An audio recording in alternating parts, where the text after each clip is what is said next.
आज हम नाटक कोणार्क के तृतीय अंक के बचे हुए अंश को पढ़ेंगे।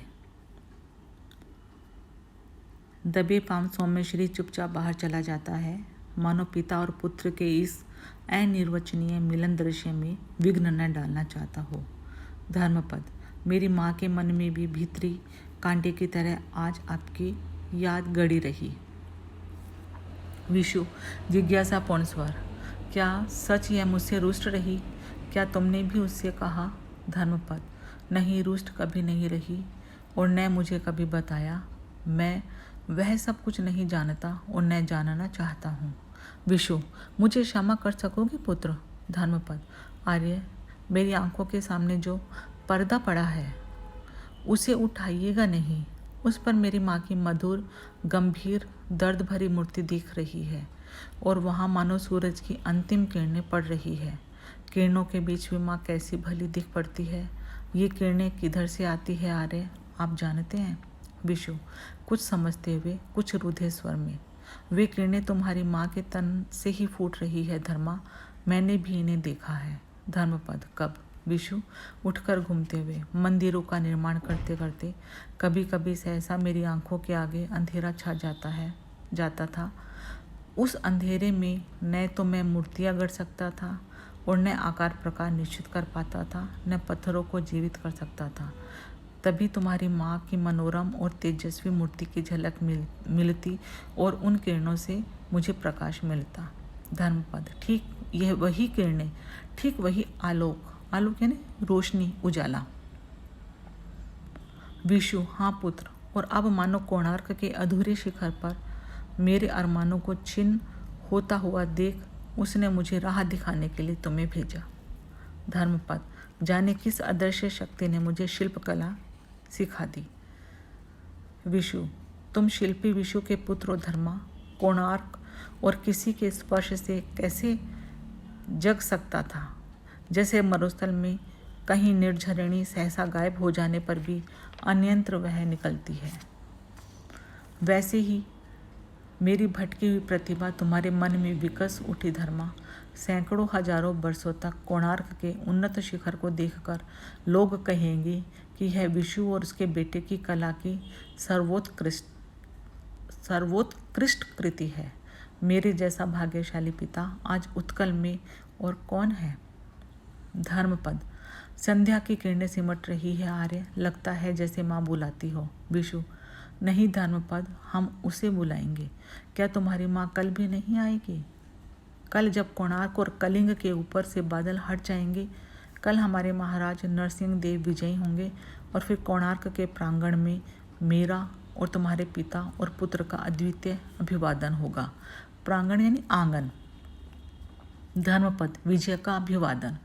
विशु, तन्मय, कैसा अपूर्व क्षण होगा वह। मेरी सारी साधना फलीभूत होकर आह्लाद और उन्माद में निलय हो जाएगी। धरती और अंबर मेरे उल्लास को संभाल न सकेंगे। कोणार्क का प्रत्येक पत्थर अनन्य रागनी को प्रतिध्वनित करेगा और शिल्पी के गौरव के आगे सारे संसार की समृद्धि नतमस्तक होगी। इस बीच में बाहर तेजी से आते हुए कदमों की आवाज़ आती है। सौम्यश्री का बहुत घबराई हुई अवस्था में प्रवेश। सौम्य, विशु, धर्मपद, गजब हो गया, हम लोगों का किया कराया सब मिट्टी हो रहा है। विशु, जो अभी तक आह्लाद की मुद्रा में, ठहरो, मेरा स्वप्न भंग न करो। यानी विशु अभी भी सपने में है, सपने से में है और उसको लगता है कि मेरा ये अच्छा सपना टूटना नहीं चाहिए। सौम्य, स्वप्न छोड़ो, हम लोग महाविपत्ति में है। धर्मपद, क्या हुआ आर्य? सौम्य, मंदिर के दक्षिण प्राचीर के एक अंश में शत्रु के एक छोटे दल ने चुपचाप रास्ता बना लिया है। मैं नर्तकों को लेकर उधर जा रहा था कि देखा शत्रुओं का एक दल अंदर घुस रहा है। दौड़कर राजीव को समाचार दिया, लेकिन मुट्ठी भर थके हारे शिल्पी कैसे रोकेंगे इन आतताइयों को? आतताई यानी हमलावरों को। धर्मपद उठकर, यही आशंका थी मुझे। कुचक्री चालुक्य रात्रि के युद्ध निषेध को भला क्यों मानता? यानी ये पहले ये माना जाता था कि रात्रि होने पर कोई किसी पर आक्रमण नहीं करेगा, कोई किसी से लड़ाई नहीं करेगा, सब अपने अपने शिविरों में चले जाएंगे। चूंकि चालुक्य बहुत धूर्त था, उसे पता था कि अब सब लोग सो रहे होंगे, तो वह उन पर आक्रमण करने के लिए आ गया। उसने युद्ध निषेध को नहीं माना। विशु, अब क्या होगा सोमो? सौम्य, महाविनाश का आह्वान। विशु, सोमो उसे रोको, धर्मा को रोको। यानी वो नहीं चाहता कि धर्मपद जो उसका बेटा है, जो उसे अभी अभी मिला है, वो युद्ध में मारा जाए।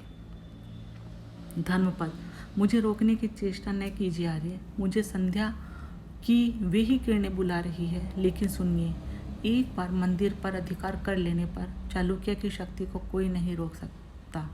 महाराज नरसिंह देव की चेष्टाएं विफल हो जाएगी।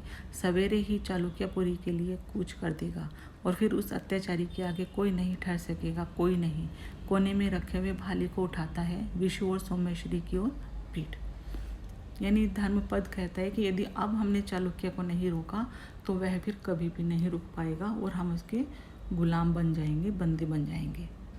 सौम्य, विशु सुना तुमने? दूर तक थोड़ा कोलाहल यानी शोर आ रहा है। विशु, सोमू मेरे बंधु, क्या किसी तरह धर्मा को बचाया नहीं जा सकता? मैं चालुक्य के आगे भीख मांगूंगा मेरे बेटे के प्राण। यानी वो अपने बेटे के प्राण बचाना चाहता है। धर्मपद मरमाहत हो कोने में से ही बोलता है, चेहरा तमतमा रहा है, आप मेरा अपमान कर रहे हैं। यानी धर्मपद अपने पिता से बोलता है कि आप मेरा अपमान कर रहे हैं, जो मेरे लिए प्राणों की भीख मांग रहे हैं। सौम्य, पिता की ममता का यूं तिरस्कार न करो धर्मपद। धर्मपद, ममता? बाहर पुनः कोलाहल। यह सुनिए, मृत्यु की फैलती छाया में अत्याचारी से जूझने वाले वीरों की पुकार सुनिए। क्या मैं उसे अनसुनी कर दूं? उन्हें मेरी जरूरत है। शीतल होती हुई यज्ञ की अग्नि में एक बार फिर से आहुति की आवश्यकता है। शायद यह अंतिम आहुति हो। चलने को उद्यत। विशु आर्त स्वर में, तुम जा रहे हो पुत्र? धर्मपद, हाँ मैं जा रहा हूँ। जिस नीच से आप भीख मांगते, मैं उसे भीख दूंगा, अपने प्राणों की भीख। तात, मैं जानता हूँ आप कायर नहीं हैं, पर मेरा मोह आपको दुर्बल बना रहा है। तात, जाते जाते आपको याद दिला दूं कि आप पिता होने से पूर्व शिल्पी है, कारीगर है। आज शिल्पी पर अत्याचार का प्रहार हो रहा है, कला पर मध्यांधता टूट पड़ी है, सौंदर्य को सत्ता पैरों के तले रौंद रही है। और कोणार्क, आपका सुनहरा सपना, जिस घोंसले में आपके अरमानों का पंछी बसेरा लेने जा रहा था, वही कोणार्क एक पामर यानी पापी अत्याचारी के हाथ का खिलौना बन जाएगा। आतंक के हाथों में जकड़ी हुई कला सिसकेगी। वही कारीगर की सबसे बड़ी हार होगी, सबसे बड़ी हार। प्रस्थान, कुछ देर शांति। और यह कहकर धर्मपद वहाँ से चला जाता है। सौम्य कंधे पर हाथ रखते हुए, विशु हतबुद्धि सा, कारीगर की हार, कोणार्क आतंकी के हाथ का खिलौना। सौम्य बाहर कोलाहल सुनकर जान पड़ता है धर्मपद संग्राम में कूद पड़ा है, लेकिन कितनी देर के लिए? वे लोग आगे बढ़ रहे हैं। विशु, मैं जानता हूँ मैं शायद उसे बचा सकूं। प्रस्थान। विशु बड़ी वही मुद्रा, कभी बैठता है कभी घूमता है, बाहरी हलचल की उन्मत्त लहरें उसे छू नहीं पा रही। कोणार्क, मेरी निधि, यानी ये मेरा खजाना है। कोणार्क मेरी सृष्टि है, अपावन हाथों में, भ्रष्ट हाथों में, यह कैसा अभिशाप। ओ अभागे कारीगर, कहाँ है तेरा गौरव, कहाँ है तेरी मौन तपस्या का पुरस्कार। पुनः चुप। दूर नेपथ्य में कोलाहल बढ़ रहा है। कारीगर की हार। उठकर खड़ा होता है, असंभव। कोणार्क शिल्पी की पराजय का प्रतीक नहीं रहेगा। विशु तेजी के साथ गर्भगृह के कपाट खोलता है। सूर्य देवता की मूर्ति कक्ष के बीच 5 हाथ ऊपर निराधार स्थित है, जाज्वल्यमान मस्तक और मुकुट। बाकी कक्ष में घना अंधकार। विशु साष्टांग अवस्था में रूधे गले से, हे सूर्य भगवान, हे भुवन भास्कर, 12 बरस तक दत्तचित्त हो मैंने तुम्हारे योग्य यह अभूतपूर्व ग्रह तैयार किया।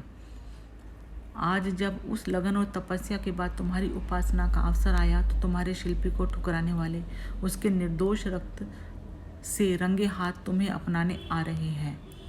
भगवान, मैं वह कैसे सह सकता हूँ? तुम मेरे सारे जगत के प्रतिपालक हो, पर मैं यह कैसे भूल सकता हूँ कि मैं तुम्हारा निर्माता हूँ। मस्तक उठाकर हमें उसके चेहरे का पार्श्व अंश ही दिखता है। तुम मेरे देव हो, तुम्हें मेरा कहा करना होगा। उड़ते हुए कोणार्क शिल्पी की पराजय का प्रतीक नहीं हो सकता। मैं और तुम मिलकर ऐसा नहीं होने देंगे। नहीं, खड़ा हो जाता है। ठीक है ना मेरे भगवान। मूर्ति की आभा द्विगुणित जान पड़ती है, यानी दोगुनी हो जाती है उसकी चमक। प्रकाश की एक किरण विशु के चेहरे पर भी पड़ती है। उसकी आंखें मूर्ति पर गड़ी है और फिर मानो प्रतिमा का आह्वान पाकर आगे बढ़ता है। पास रखी हुई कुदाली को हाथ में लेकर गर्भगृह में प्रवेश कर कपाट को अंदर से बंद कर लेता है। प्रतिमा की ज्योति तिरोहित हो जाने से अंतराल में जब पहले की भांति हल्का हल्का प्रकाश है। बाहर कोलाहल बढ़ रहा है। पदचाप निकट आ रहे हैं। कुछ समय तक मंच खाली रहता है। थोड़ी देर बाद कुछ सैनिकों के साथ राजराज, चालुक्य, शैवालिक और अन्य सैनिकों का प्रवेश। सैनिक सौम्यश्री को पकड़े हुए हैं, यानी सौम्य को बंदी बना लिया है। चालुक्य, यहाँ भी नहीं। कहाँ है नरसिंहदेव, कहाँ है विशु?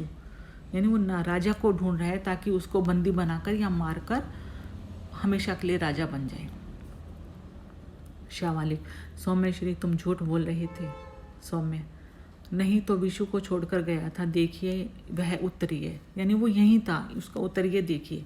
चौकी की ओर इशारा करता है। चालुक्य, और नरसिंहदेव? सौम्य, मुझे नहीं मालूम। चालुक्य, देखता हूँ तुम भी उसी राह पर जाना चाहते हो जिस पर उस उद्दंड धर्म को भेजा गया है। उसके शरीर के टुकड़े टुकड़े करके इसी क्षण समुद्र में फेंके जा रहे हैं, जानते हो? गर्भगृह के अंदर पत्थर पर एक चोट पड़ने की आवाज़। शैवालिक, सुनिए देव, अंदर कोई है। कपाट खोलने की चेष्टा करता है। सौम्य उच्च स्वर में, विशु। चालुक्य, कपाट तोड़ दो। सौम्य, ठहरिए। तेज उच्च स्वर में, यानी तेज बोलता हुआ, विशु विशु, कपाट खोल दो। विशु की आवाज़, सोमू, मैं कपाट नहीं खोल सकता। सौम्य, तुम कहाँ हो विशु? विशु, बहुत ऊपर, चुंबक के पास। पत्थर पर चोट करता है। सौम्य, विशु तुम चुंबक तोड़ रहे हो? विशु, तोड़ रहा हूँ सोमू, मैं चुंबक तोड़ रहा हूँ। पत्थर पर चोट। सौम्य, देव मूर्ति गिर पड़ेगी। सौम्य बोलता है कि जैसे ही तुम चुंबक को हटाओगे देवता की मूर्ति, सूर्य देव की मूर्ति गिर जाएगी। विशु अट्टहास, यानी जोर जोर से हंसता हुआ, देव मूर्ति भी गिरेगी और शिखर भी, और फिर पुनः कुदाली का आघात, और फिर मंदिर की सारी छत और दीवारें नीचे गिर पड़ेगी, मेरे ऊपर, तुम्हारे ऊपर, इन नीच विश्वासघातियों के ऊपर। अट्टहास और आघात, कोणार्क टूटेगा। हा हा हा, कोणार्क टूटेगा। चालुक्य, जो अब तक किंग करते विमुड़ खड़ा था, रोको शैवालिक, सैनिकों कपाट पर धक्का दो। सैनिक सौम्यश्री को छोड़कर कपाट पर धक्का देते हैं और जोर से। कपाट खुल जाता है। गर्भगृह में तीव्र प्रकाश के बीच निराधार सूर्य प्रतिमा आप ही आप हिलती दिख पड़ती है। यह चमत्कारपूर्ण दृश्य देखकर सैनिक ठिठक जाते हैं। शैवालिक, मूर्ति हिल रही है।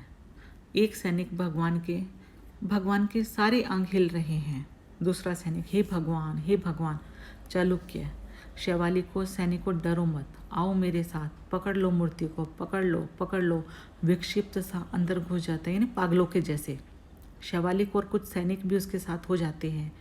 बाकी सैनिक इधर उधर भाग जाते हैं। अकेला सौम्यश्री गर्भगृह के कपाट यानी दरवाजे पर ठिठक कर रह जाता है। पत्थर पर फिर एक चोट। शैवालिक की आवाज़, बचो बचो। पत्थर गिरने की आवाज़, आह। चालुक्य की आवाज़, आह। अन्य सैनिकों का आर्त स्वर, यानी कि चीखने का स्वर। लगता है कि पूरा मंदिर जो है वो ढह गया है और उसके नीचे लोग दब गए हैं, जिसमें चालुक्य भी है। एक भीषण धमाका और गर्भगृह में चमक के बाद अंधेरा। मूर्ति अदृश्य हो जाती है। अभिभूत होकर सौम्यश्री घुटनों के बल बैठ जाता है तथा धरती पर मस्तक टेकता है, थोड़ी देर के लिए नीरव। तभी गर्भगृह के बीच विशु दिख पड़ता है, माथे और भुजाओं पर रक्त, किंतु चेहरे पर दिव्य शांति और वाणी में अलभ्य तृप्ति। विशु, प्रतिशोध, मेरे देवता, मेरे दिवाकर, शिल्पी का प्रतिशोध। सौम्यश्री धीरे धीरे सिर उठाता है और विशु धीरे धीरे नीचे गिरता है। अंधकार गाढ़ा हो जाता है और सहसा एक विक्षिप्त वाद्य संगीत उमड़ पड़ता है, यानी अजीब सी स्वर लहरी जिसमें मृदंग इत्यादि ताल वाद्य विशेष प्रखर है। उसके बाद पटाक्षेप हो जाता है।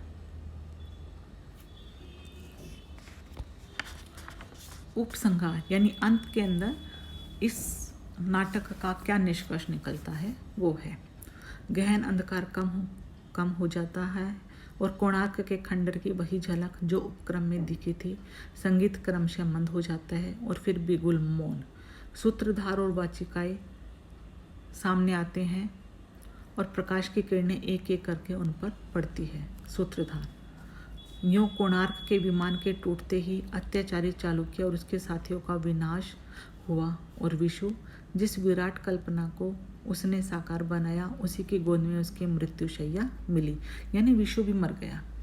वे पाषाण खंड जिसके भीतर जिन्हें उन्हें जीवन दिया था उसके शव पर फूलों के समान बिखरे पड़े हैं। उसके प्यारे बेटे ने ही तो वे फूल बिखेरे थे। कैसा अनूठा था ये खंडर। मंद करुण वाद्य संगीत। दूसरी वाचिका, अनूठा खंडर सोता है नहीं, यह क्रूर काल का हास नहीं, क्षणभंगुरता का वास, प्रणय का नहीं करुण उच्छ्वास, छिन्न आशाओं का अवसान नहीं, खंडर वन रोता है, यानी मंदिर पूरी तरह से खंडर हो गया।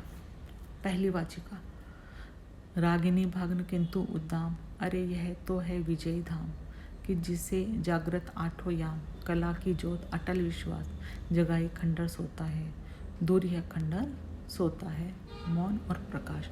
और इस तरह से हमारे नाटक कोणार्क का अंत हो जाता है।